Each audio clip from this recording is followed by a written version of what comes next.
다시 재확산의 위기 가운데 있던 코로나19 상황이 조금은 진정 국면으로 접어든 것 같습니다. 여전히 또 불안하고 위태로운 상황은 마찬가지지요. 지난 3주간 우리 온라인 영상 예배를 다시 드릴 수밖에 없었던 안타까운 상황 속에서도 믿음의 자리, 예배의 자리를 굳건하게 지켜주신 성도님들께 다시 한번 감사의 말씀을 전합니다. 언제부턴가 예배 앞에 대면이니 비대면이니 하는 단어가 민감하게 사용되고 있는 시대가 된 것 같아요. 목회자로서 너무 마음이 아픕니다. 세상을 살면서 믿음 지키고 그저 우리가 은혜롭게 편안하게 성전에 모여 예배드리는 것이 이토록 어려웠는가? 어느 시대에 이토록 우리가 이러한 어려움 가운데 있었는가 생각해 보면 정말로 힘들고 또 어려운 줄 압니다. 그런 시간이 우리 가운데 있었나 싶네요. 그런 의미에서 믿음을 지키고 세상을 사는 것이 고난이라고 말한 성경의 가르침이 새삼스레 옳은 말이었구나 하는 생각이 듭니다. 어느 곳에 있든지 어떠한 형편 가운데 있든지 예배는 하나님의 임재와 만나는 자리인 줄 믿습니다. 그 자리가 은혜의 자리고 축복의 자리입니다. 바로 오늘 우리의 예배가 이러한 은혜와 축복의 시간이 될 줄 믿습니다. 그리고 마침내 우리의 예배가 이 일상의 곤고함과 고난을 이기고 연약한 우리의 믿음을 온전히 세우는 그런 힘이 되기를 소망합니다. 오늘 함께 읽은 본문은 14절에서 시작되는 귀신 들린 아이 치유 사건의 결말 부분이지요. 사건의 발단은 이러합니다. 이 사건 바로 직전에 예수님께서 12제자 중에 3명의 제자만 따로 부르셨어요. 그리고 그 3명과 함께 높은 산에 올라가셨답니다. 산 아래에는 그러니 9명의 제자만 남아있는 상황이었습니다. 이때 산 아래에 있던 9명의 제자들과 서기관들 사이에서 논쟁이 일어났던 것 같습니다. 논쟁이 격해지자 주변에 많은 무리들이 모여들었고요. 분위기가 점점 험악해질 무렵 예수님께서 이들 앞에 등장하신 거예요. 그 순간 논쟁은 중단되었고요. 성경은 사람들이 이렇게 등장한 예수님을 보고 매우 놀랐다, 깜짝 놀랐다 이렇게 기록하고 있습니다. 근데 여기서 놀랐다는 이 단어는요, 두려워하였다라는 말로도 해석이 가능합니다. 저는 오히려 놀랐다 보다 두려워하였다라고 해석하는 것이 옳은 것 같습니다. 그렇다면 논쟁을 벌이고 있던 당사자들이나 이를 구경하고 있던 무리들이 매우 두려워한 이유가 무엇일까요? 아마도 이들의 논쟁이 무의미한 말싸움에 지나지 않았기 때문은 아닐까요? 네. 서로 열을 올리며 언성을 높였는데 정작 그게 자기가 생각하기에도 부끄러웠기에, 그래서 예수님께서 사정을 알게 되시면 아주 크게 호통치실 게 뻔하니 두려웠던 것은 아니겠습니까? 어찌되었던 예수님은 침착하게 제자들에게 물으십니다. 너희가 무엇을 그들과 논쟁하였느냐? 제자들은 아무 말도 없습니다. 이때 무리 중에 한 사람이 다급한 목소리로 예수님께 외쳤습니다. 선생님, 말 못하게 하는 귀신 들린 내 아들을 선생님께 데려왔나이다.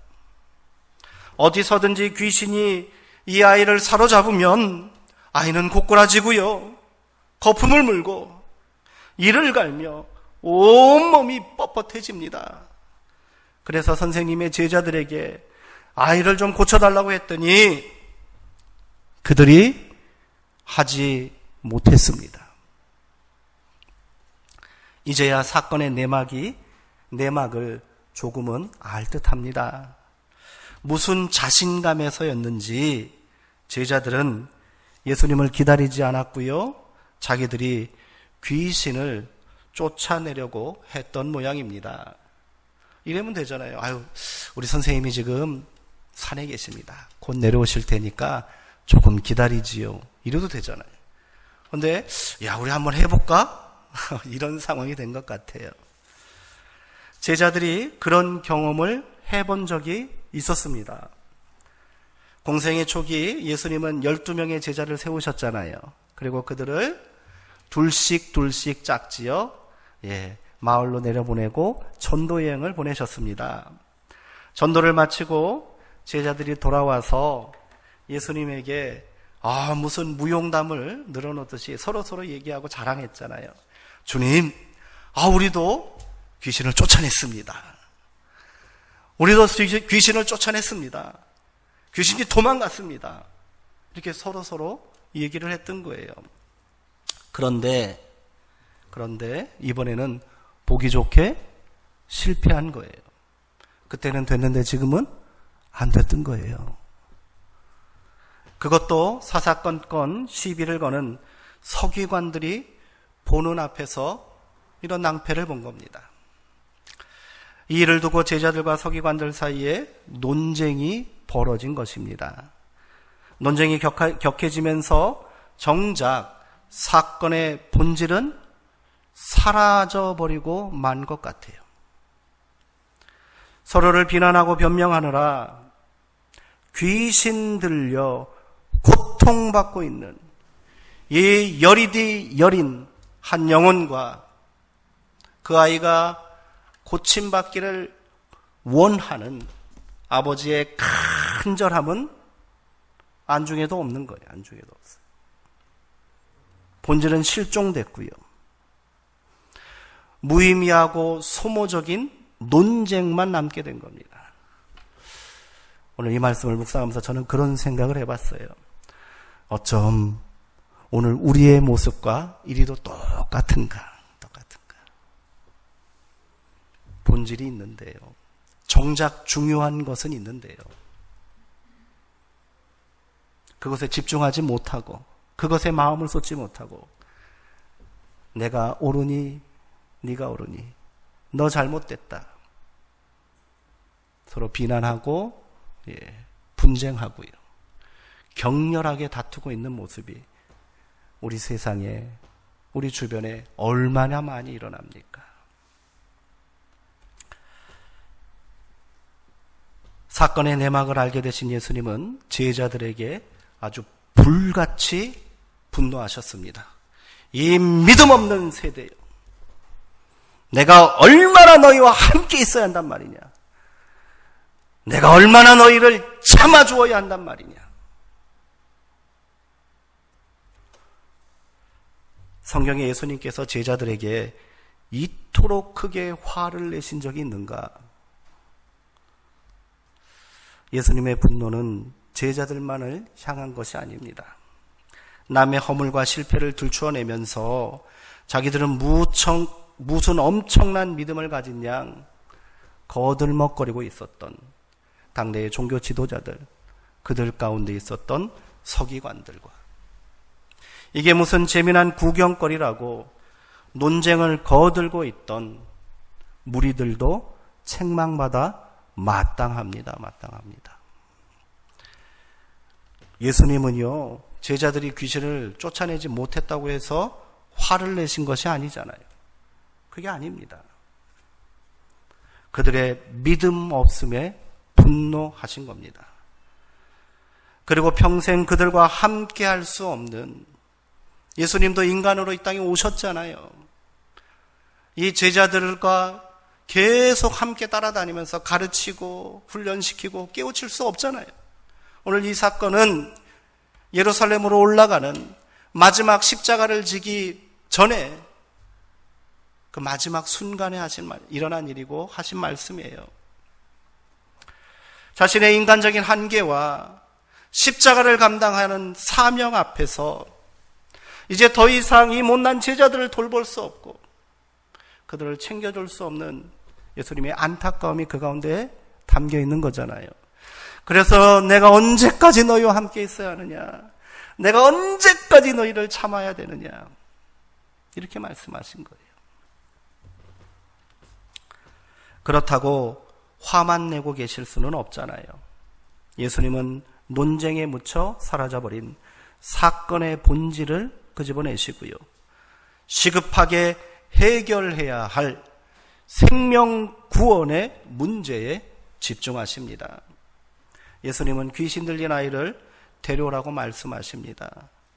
예수님 앞에 나온 아이는 그때 갑자기 발작을 일으키기 시작합니다.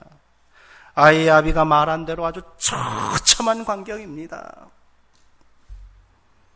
귀신에 사로잡힌 이 어린 영혼은 이미 그 인간성이 상실되었고요. 그냥 내버려두면 목숨마저도 생명마저도 위태로워 보입니다.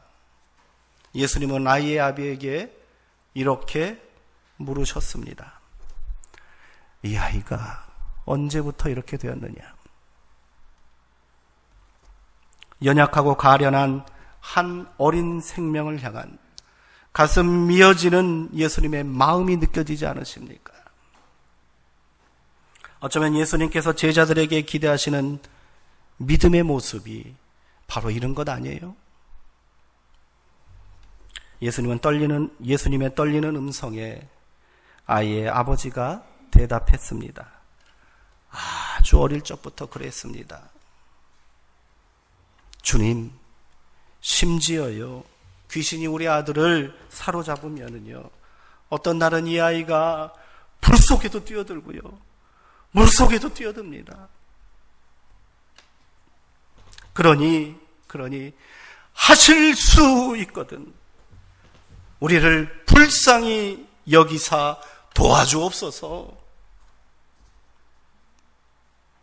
아버지의 간절한 요청에 예수님은 단호한 어조로 말씀하셨습니다. 할 수 있거든이 무슨 말이냐? 믿는 자에게는 능히 하지 못할 일이 없느니라. 이 말씀에 그가 믿음으로 소리쳤잖아요. 내가 믿습니다. 나의 믿음 없는 것을 도와주옵소서. 아멘. 그의 진실한 믿음에 응답하여 예수님은 일하기 시작하셨습니다. 말 못하고 못 듣게 하는 더러운 귀신아, 내가 내게 명령하노니 그 아이에게서 나오고 다시는 들어가지 말라. 예수님의 우레와 같은 호령에 귀신은 소리를 지르고 아이의 몸에서 빠져나갔습니다. 이로써 어긋나고 비틀어진 일들이 제자리로 돌아왔습니다. 불필요한 논쟁은 더 이상 필요가 없어졌고요. 아이는 귀신으로부터 해방되어 자유로워진 겁니다. 그러나 한 가지 더 해결해야 할 문제가 남아 있습니다. 바로 믿음 없는 세대라고 책망을 들었고요. 내가 언제까지 너희와 함께 있으며 너희를 참아야 하느냐고 분노하셨던 예수님의 말씀에 제자들이 결단해야 하고요, 각성해야 한다는 거예요. 한바탕 요란한 사건이 끝이 나고 저녁 나절에 한 집에 모인 제자들이 예수님에게 조심스럽게 묻고 있습니다. 주님, 우리는 어찌하여 귀신을 쫓아내지 못한 것입니까? 제자들의 질문에 예수님은 말씀하십니다. 기도 외에는 이 같은 종류가 나갈 수 없느니라. 아멘. 오늘 본문은 복음서에 등장하는 수많은 기적사건 가운데 가장 극적이고요, 많은 교훈을 주는 그런 말씀입니다. 그만큼 다양한 주제의 설교 본문으로도 많이 사용되는 말씀이지요. 저도 이 본문을 가지고 한 10번 정도 설교한 것 같아요. 그래도 더 할 수 있을 것 같습니다. 그런데 저는 대부분의 설교가 기도하면 뭐든지 다 할 수 있으니 믿음으로 기도하십시오. 믿습니다. 그리고 기도하십시오. 이런 결론으로 마무리되는 것이 안타깝기만 합니다. 이런 설교는요, 심각한 영적인 혼란과 왜곡된 믿음을 가져올 수 있습니다. 일종의 기도 만능주의입니다. 기도하면 다 된다. 솔직히 다 됩니까? 저는 목사가 되면 기도하면 다 될 줄 알았어요. 기도 허무주의도 문제입니다. 기도 무용론도 문제예요. 하지만 기도 만능주의도 문제가 심각합니다. 특별히 우리 한국교회가 더 그런 것 같아요. 그러면 어떻게 기도해야 합니까? 도대체 기도가 뭡니까? 먼저 우리가 가지고 있는 기도에 대한 일종의 편견을 바로잡아야 합니다. 예수님은 할 수 있거든이 무슨 말이냐? 믿는 자에게는 능히 하지 못할 일이 없다. 아주 단호하게 말씀하셨어요. 이중부정이잖아요. 능히 하지 못할 일이 없다. 이것은 뭐예요? 무엇이든지 다 할 수 있다. 이런 말이거든요. 그런데요, 예수님의 말씀에서 우리가 주목해야 될 것은 이 믿는 자와 뒤에 나오는 능히 하지 못할 일이 없는 자, 같은 사람이 아니라는 거예요. 분명히 이는 구분되어야 한다는 것입니다. 여기서 모든 일을 할 수 있는 자는 누굽니까? 믿는 자예요? 믿는 자가 아니에요. 예수님이십니다. 예수님이십니다. 기도하는 내가 아니라 믿는 자의 기도에 가장 선한 길로 응답하시는 예수님만이 모든 일을 하실 수 있다는 것입니다. 그런데 우리 주변에는 자신이 무슨 특별한 믿음과 기도의 능력이 있는 것처럼 행세하는 이들이 많습니다. 그런 사람들이 있잖아요. 지금은 좀 덜합니다만 한때 어땠어요? 어떤 기도원에 용한 전도사 있다더라. 얼마나 우리가 쫓아다녔습니까?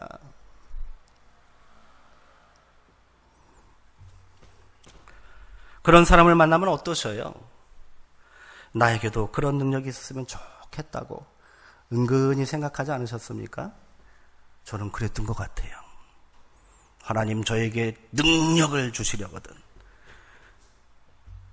병 고치는 은사를 주시옵소서.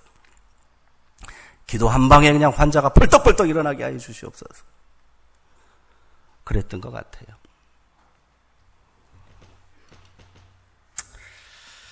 그러나 이러한 믿음은, 이러한 기도는 경계해야 합니다. 경계해야 합니다.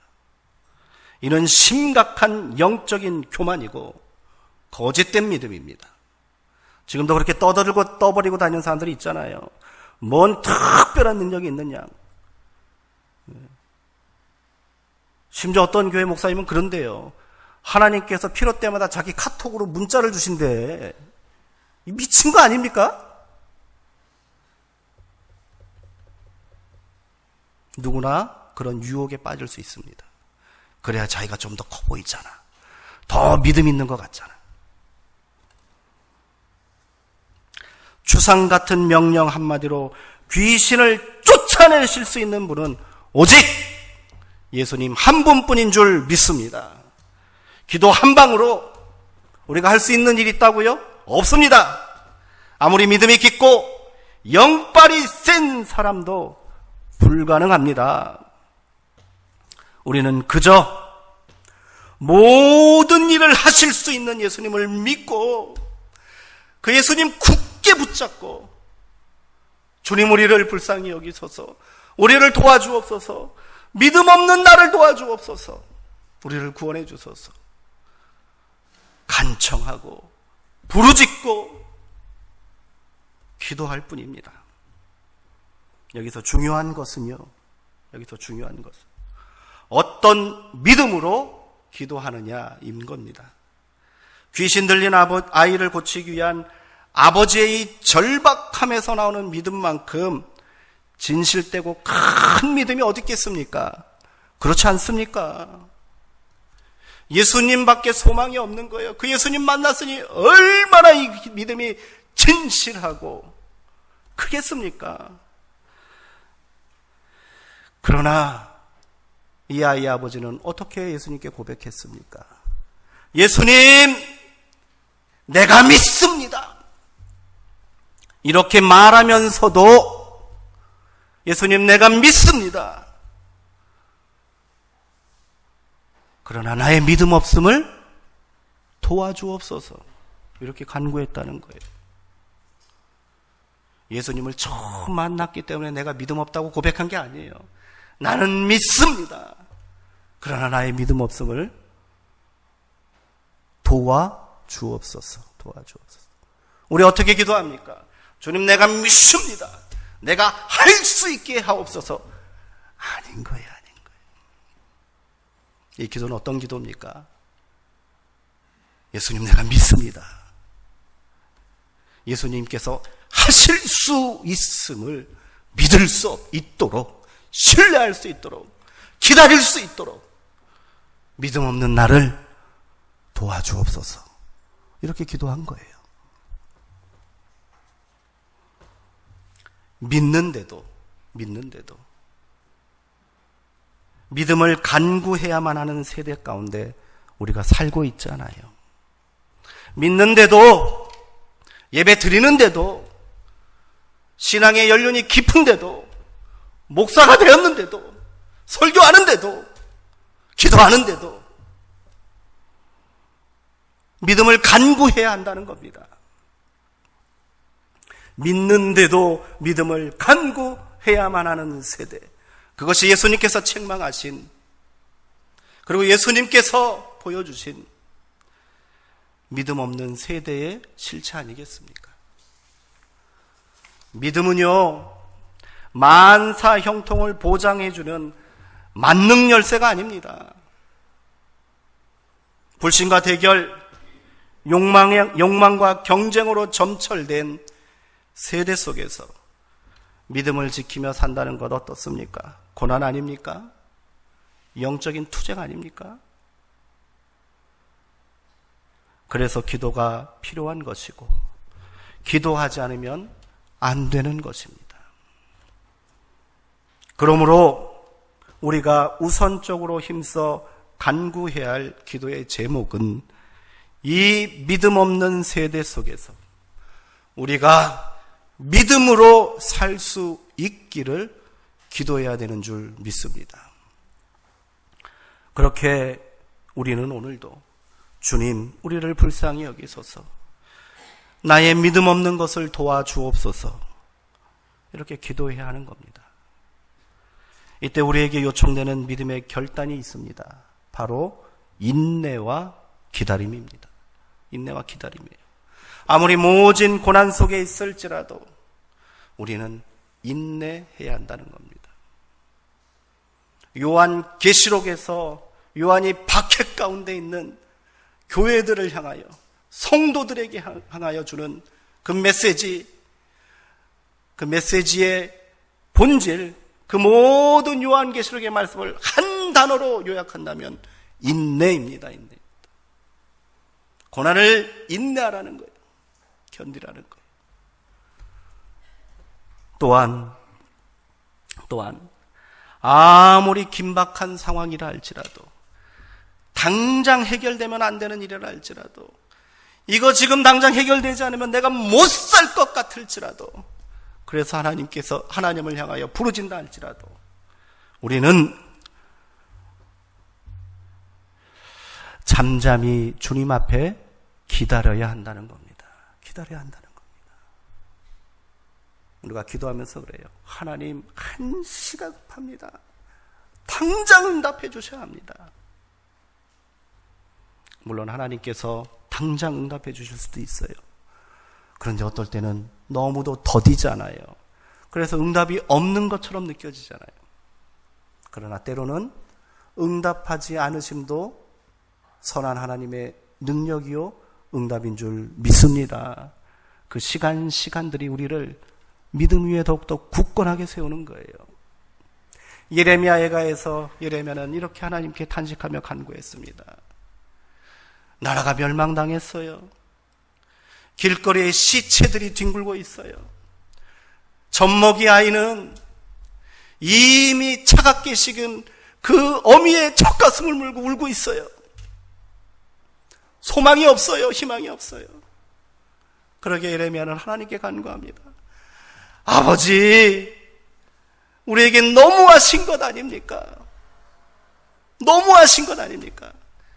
이제는 우리를 도와주소서, 우리를 구원하여 주옵소서. 아침마다 새롭게 하시고요, 날마다 생명으로 다시 일어나게 하여 주시옵소서. 그러나 예레미야가 이렇게 간구한 끝에 어떻게 하나님께 고백한지 아십니까? 그러나 주님 앞에 우리 인생들은 잠잠히 기다리는 것이 옳습니다 이랬어요. 잠잠히 기다림이 좋습니다. 잠잠히 기다리는 것이 옳습니다. 그 기다림을 위하여 기도해야 되는 거예요.